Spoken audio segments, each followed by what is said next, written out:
A VPN, short for Virtual Private Network, is a privacy protection tool that is quickly becoming a must-have. But why do you need a VPN, and how does it work in the first place?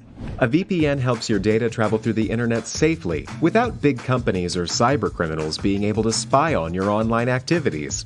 Also, a VPN swaps the real location of your device with a new one. This way, you can virtually travel to any country around the globe. So, who can benefit from a VPN? If you're worried about your online privacy, a VPN makes sure your identity and private information are not exposed when you go online. If digital security is your top priority, a VPN gives a nice additional layer of security. It encrypts your data so nobody could see what you send and receive. If you are a human rights activist whose freedom of speech is restricted, a VPN helps you to bypass censorship and speak to the world. Or, if you're on holiday in another country, with a VPN, you can bring your home entertainment anywhere you go. Here's a pro tip: check out Surfshark VPN. It has everything you need in a premium VPN, awesome speeds, and industry-leading protection that covers all of your devices. All you have to do is click connect. Secure your digital life and enjoy everything good that the internet has to offer with a VPN you can trust. Click link in the description and get 81% discount for your first order. Perfecting your craft. Find your art form. It is important to find a type of art that you enjoy. This can mean trying a few different varieties, settling on the one you love best. Consider drawing, painting in oils, painting in watercolors, drawing with charcoal, sculpting, making installations, and wood carving. Be open to experimenting with different styles of art. You might find that a trip to the art store will make your choice for you. Certain art media are more expensive than others. Consider starting off with something like drawing, which does not require expensive materials, and then moving on to other forms of art once you have the skills and resources to support them. You might also find that as your skills evolve, you will move on to more complicated forms of art. After you develop the ability to replicate shapes in drawing, you might want to introduce colors and move on to painting. Go to the art store. It's hard to be a good artist without the right gear. Think about the basics first to keep it affordable to allow you to experiment. Once you're happy with the art form you've chosen, start to expand your art kit and add more advanced items until you have a decent amount of tools at your disposal. If you can't afford the items, look online for locals selling their art equipment. Find a teacher. Go to art shows or look online for local artists. Once you find one who you like, talk to her/him about lessons.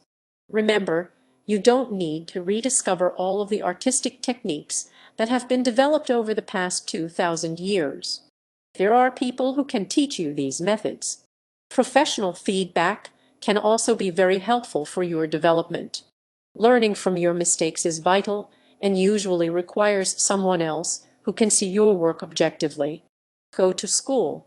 Usually art school is the best way to master your craft. But if you're having trouble getting into a good art school or don't believe that a 4-year degree fits your schedule, there are other options. Most community colleges offer art class that you can take individually. These are usually cheap and can even help you develop the skills to get into a better school. Fear not. Although art school can be a great way to improve your skills, there are few fields where your degree matters less than in art. Ultimately, you will be judged on the basis of what you produce. Never stop reading. There is always room to learn new techniques and styles. While the internet has some of these resources, you will find the most comprehensive treatment of these subjects in full-length books. Start with the art books that you can find in your local library and then look online for the best reviewed books. Practice. If you don't practice, you won't get better. You should make practice a habit. Allot a specific amount of time per day to practicing. Even better, allot a specific period in the day to practice. Don't be afraid to challenge yourself and try new things when you practice. Try things that you know that you can't do. You can learn a lot more by grappling with things you don't know than by repeating things you're already good at. Don't worry about how good what you're doing is. The only way to learn new things is to experiment. Try a master study. A master study, a type of practice wherein you take a great work of art and replicate it. It probably won't be perfect, but you will be learning from the best. Give yourself time to improve. Give yourself plenty of time to improve and test the direction your art is taking. This means being patient and giving yourself time to stand back and obtain a bigger perspective of where you're headed. Most importantly, keep at it. Personal style takes time to develop. Don't expect it to be innate. It is like the sculptor chiseling away at the rock. What you're capable of can take years to be revealed. Finding your creativity. Be strange.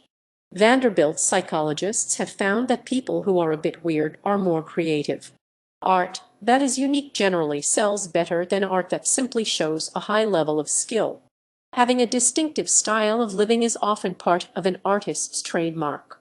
In other words, bucking norms might help you become a more original artist, and even if it doesn't, it certainly makes for better marketing. Get out of here. Art is about recreating personal experience in an original way. In order to do that, you need to have experience doing something other than looking at a computer screen. Get out of the house and go see the world. A walk through nature, like a walk through woods or along the beach, is thought to increase creativity. These sort of walks allow us time to be alone with our thoughts and introduce us to experiences that we don't encounter in our everyday life. Traveling to another country can introduce you to a new culture and unfamiliar experiences. A lot of studies have indicated that spending time abroad can improve creativity. Even thinking back to a time when you were out of the country can cause a temporary burst of creativity. Be aware of your influences.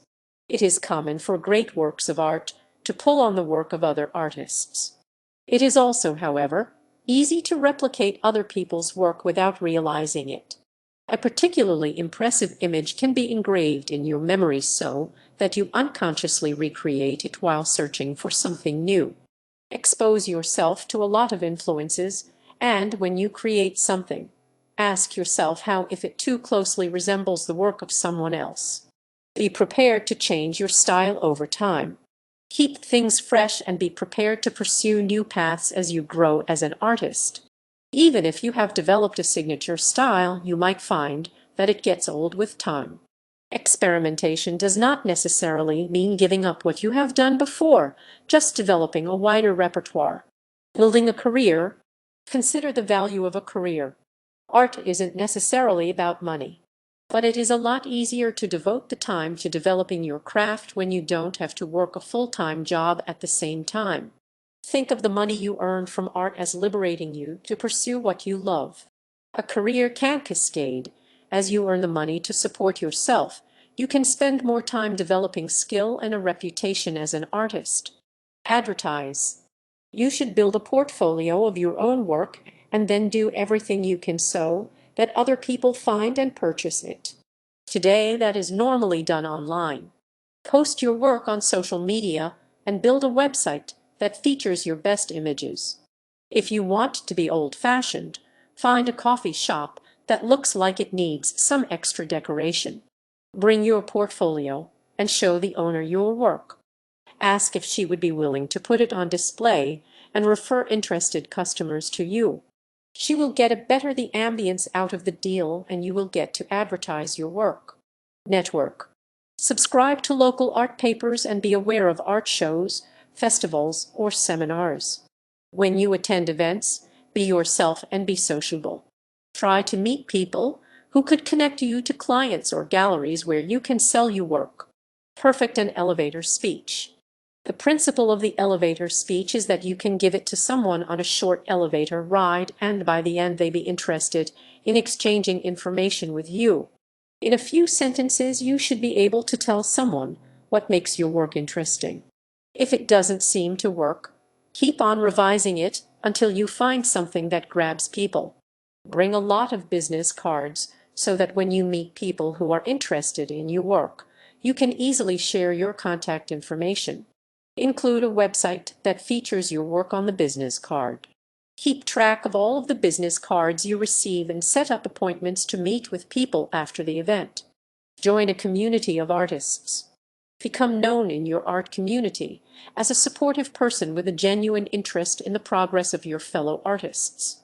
When you make comments, be constructive, not destructive. Help people to learn through guidance and constructive feedback.